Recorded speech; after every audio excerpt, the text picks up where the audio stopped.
Então, pessoal, é o seguinte, ó. Esse eu quis explicar para vocês aqui o problema, então, né? Que é, resumindo, então, esse problema é o seguinte: se fizermos análise de determinar cátions, a fase móvel é ácida. Se fizermos análises cromatografia iônica para determinar analitos que são ânions, a fase móvel é alcalina. Beleza?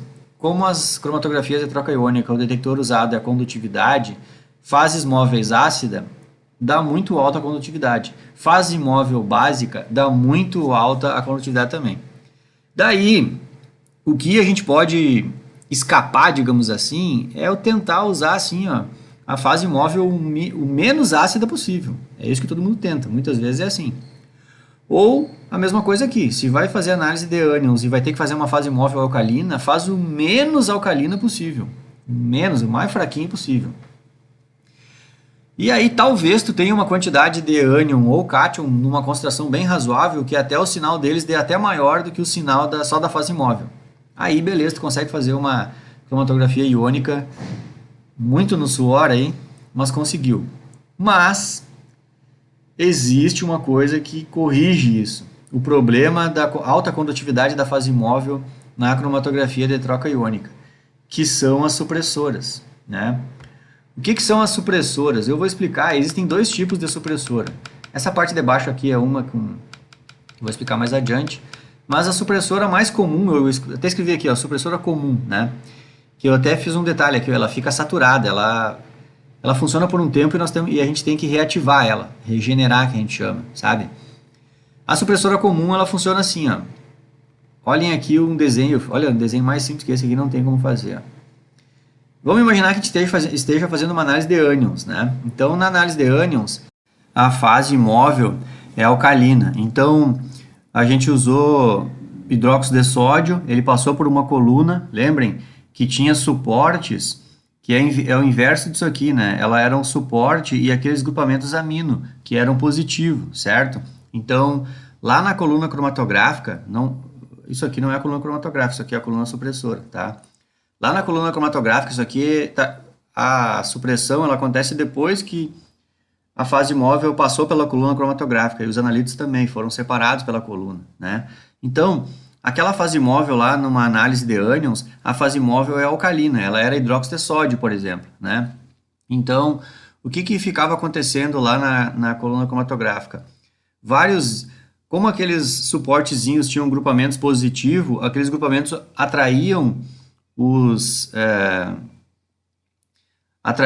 ânions, né, para grudar naqueles grupamentos ali, e também atraíam íons OH-. Existia sempre uma concorrência. Até posso voltar aqui, ó. Vou voltar aqui para mim dar uma mini explicaçãozinha de novo na cromatografia iônica, né, que eu já tinha falado, mas vamos lá, aqui, ó. Vai ter a concorrência entre essa suporte com a parte positiva, sempre vai grudar os ânions aqui, né? Que nem esse cloreto. Então eu posso trocar aqui, que nem aqui eu acho que eu lembrei que a fase móvel, os íons H+, da fase móvel grudam aqui, né? Eu vou trocar, eu vou escrever aqui, ó, OH-. Para vocês lembrarem que sempre vai ocorrer a concorrência de grudar os OH- que vem da fase móvel, que nem aqui gruda os H+ da fase móvel, né? Eles grudam aqui no sítio, né? Que é atrativo para ânions, mas também vai ter vai se grudar aqui os outros ânions, que são os nossos analitos, certo? Então, quando a gente tiver a saída da coluna cromatográfica, vai estar sempre saindo íons OH-. Esse é fato, porque a fase móvel é feita de NaOH. Então, está sempre saindo ânions OH-, sempre, o tempo inteiro. E os OH-, a condutividade deles é muito alta. Então, como fazer... Aí, qual é a função da supressora?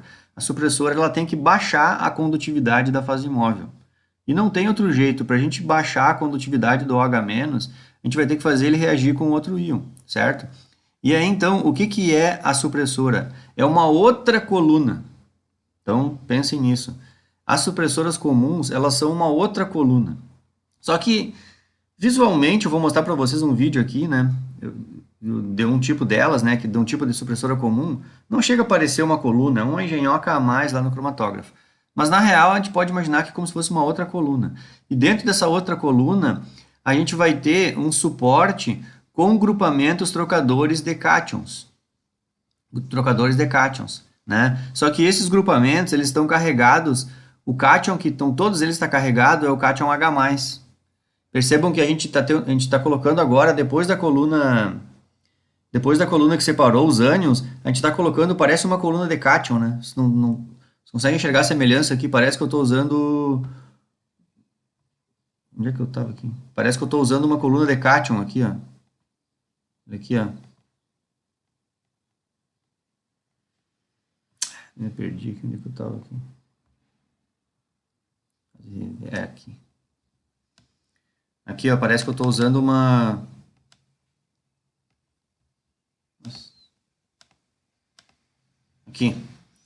Aqui, ó, parece que eu estou usando uma coluna de cátion, ó. Certo? Então, deixa eu voltar lá. Ó, então, o que vai acontecer aqui? Se essa nova coluna que foi colocada depois da coluna cromatográfica, que fez a separação dos analitos, se essa coluna está carregada, os íons trocadores de cátions, todos eles estão carregados com o íon H+, cada vez que vier OH- aqui da fase imóvel, esse OH- aqui, lembrando que esse OH- aqui, ele também tem o Na+, né? Até eu acho que eu podia escrever isso aqui, né? Para lembrar vocês aqui. Vou escrever aqui. Tem o Na, tem o OH- e tem o Na.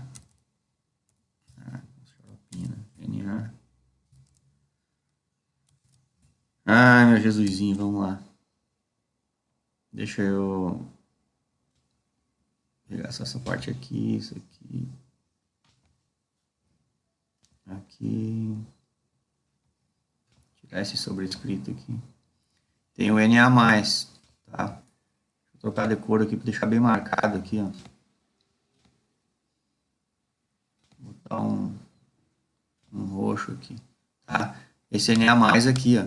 E aí, então, quando isso aqui é a fase móvel, né? Tá sempre chegando, sempre passando aqui, né? Só que quando essa fase móvel chegar numa coluna que é praticamente uma coluna catiônica, o que vai acontecer? O Na+ vai fazer o quê? Esse Na+ aqui vai grudar nesse grupamento aqui. Só que para ele grudar aqui, ele libera quem? Ele libera o H+, né? Se ele libera o H+, vai encontrar quem passando aqui, ó. Ah, tá passando o OH- o tempo inteiro. Aí o H+ vai fazer o quê? O H+ reage com o OH-. E forma quem? Forma água. E aí a condutividade da água é baixíssima. Entenderam? E esse OH- aqui, ele vai entrar no lugar desse íon aqui, ó. Podia até botar deixar mais completinho aqui minha explicação. Botar uma flechinha aqui, ó. Ele vai entrar no lugar desse aqui, ó. Então, deixa eu ver aqui. Botar uma cor diferente aqui. Aqui.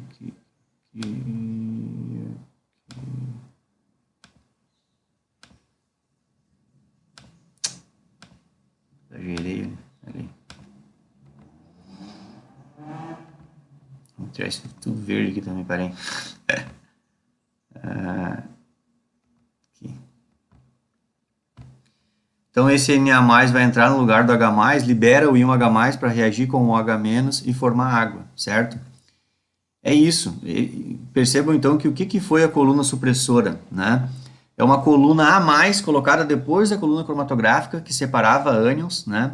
E essa coluna consegue, então, quando ela é colocada no caminho, ela está carregada de íons H+, né? Ela está carregadinha de íons H+. Então, cada vez que passar a fase móvel ali, que é de NaOH, os cátions vão ser atraídos por esses grupamentos que atraem cátions, e aí vão liberar o íon H+. E o H+ se combina com o OH- da fase móvel, formando água. Portanto, a gente está, em outras palavras, a gente está destruindo, entre aspas, né? Como é que eu vou dizer? Acabando com a condutividade do íon OH-, porque a gente está fazendo ele reagir com o H+ e formar água. E aí a água, o sinal da condutividade dela é bem baixo. Então isso é uma coluna supressora. Em outras palavras, a gente suprimiu a condutividade do íon OH-. Marque a palavra supressão, a gente suprimiu, né? Tiramos esse problema que existia. Se vocês quiserem pensar assim, mas isso aqui não vai atrapalhar na cromatografia de ânions, não vai atrapalhar não, porque cada vez que passar os ânions aqui, cloreto, fluoreto, brometo, eles nem se interessam por essa fase móvel aqui, ó. Eles passam batido aqui. Fluoreto, cloreto, nitrato, sulfato, eles olham para isso aqui são grupamentos ânion que atraem cátions, né? Eles não atraem ânion, eles passam batido aqui, não faz diferença nenhuma a coluna supressora para eles, entenderam? Qual é o detalhe aqui? Qual é o detalhe aqui? Certamente alguém aí já sacou que uma hora vai acabar esses íons H+, aqui, né? Uma hora vai acabar os íons H+, e aí vai acabar o poder da coluna supressora. Aí a gente vai ter que trocar de coluna supressora. Só que a gente não troca. O que a gente faz? A gente interrompe a nossa análise, né? Interrompe um tempo de análise ali, e aí a gente começa a passar ácido na coluna supressora.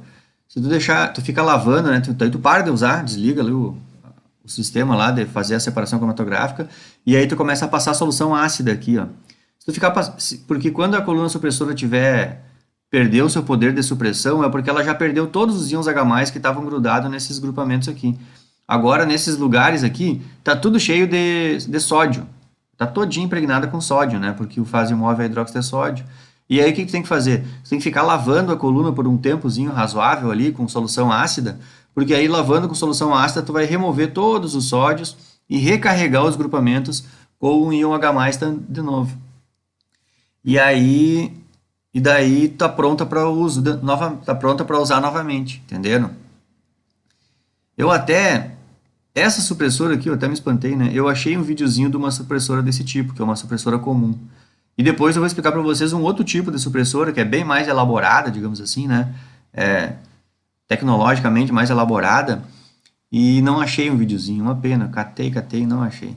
É que a marca que detém essa patente aqui, desse tipo de supressora, a página deles nesse sentido é bem fraca, né? Eles não fazem videozinho de animação e coisa, então tá aí um puxão de orelha, né? Então, vamos lá, mas eu achei um videozinho desse aqui, ó. E aí a supressora tá aqui, ó. Essa supressora comum, que é a que eu estava explicando agora, tem um videozinho de animação da Metron. E ó, vejam que tá aqui uma imagem da supressora, né? Isso não chega a parecer uma coluna, né? É um aparato a mais colocado na cromatografia ali, né? Mas eu vou soltar o vídeo aqui e vou comentando como é que acontece as coisas, ó. Na real, vejam que aqui dentro tem 3 colunas, tanto é que tem uma cor azul, vermelha e amarela, né? E aí ele vai mostrando aqui, ó. E aí, assim como tem 3 colunas, uma coluna, vejam que um líquido vai entrar por um buraquinho, vai percorrer essa coluna, atravessa toda ela, quase que um U aqui a coluna, né? E sai pela outra extremidade, aí sai num outro buraquinho aqui.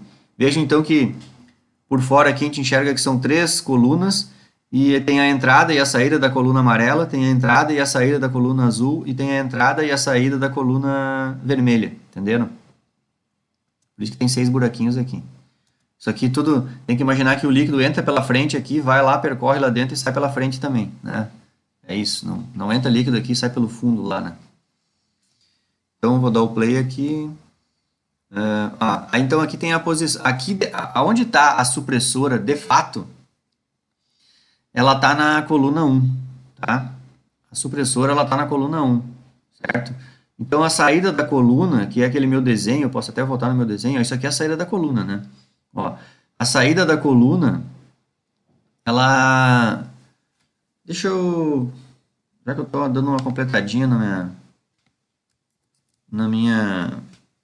meu material aqui, deixa eu colocar bem pequenininho aqui, mas... Só para salientar isso também. Eu deixo mais completo meu material aqui. Eita.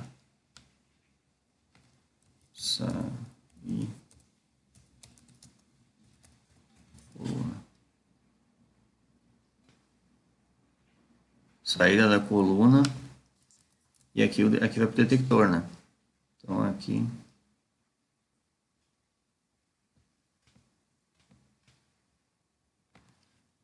detector. Vou ficar mais completinho aqui.